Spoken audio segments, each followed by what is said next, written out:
सियासत में एक के बाद एक सरप्राइज का सिलसिला जारी। तहरीक इंसाफ के पे दर पे झटकों के बाद हुकूमत ने भी पीटीआई को बड़ा सरप्राइज दे दिया।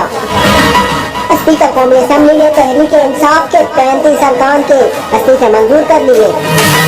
इस हवाले से स्पीकर कौमी असेंबली राजा परवेज अशरफ ने तस्दीक की कि उन्होंने तहरीक इंसाफ के 35 अरकान के इस्तीफे मंजूर कर लिए हैं।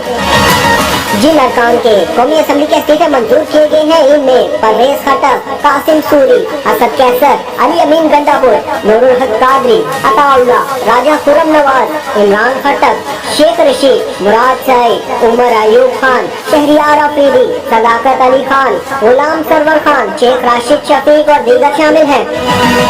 अरकान असेंबली के इस्तीफों की मंजूरी के बाद इलेक्शन कमीशन ने तमाम 35 अरकान को डी नोटिफाई कर दिया। इस हवाले से नोटिफिकेशन भी जारी कर दिया गया है। अभी एक ही दिन पहले चेयरमैन तहरीक इंसाफ ने असेंबलियों में वापस जाने का अंदिया दिया था। ये भी कहा जा रहा था कि आने वाले दिनों में वजीर आजम शहबाज शरीफ को वोट ऑफ कॉन्फिडेंस का कहा जाएगा, लेकिन इस्तीफों की मंजूरी के बाद अब एक बार फिर गेम पलट गई।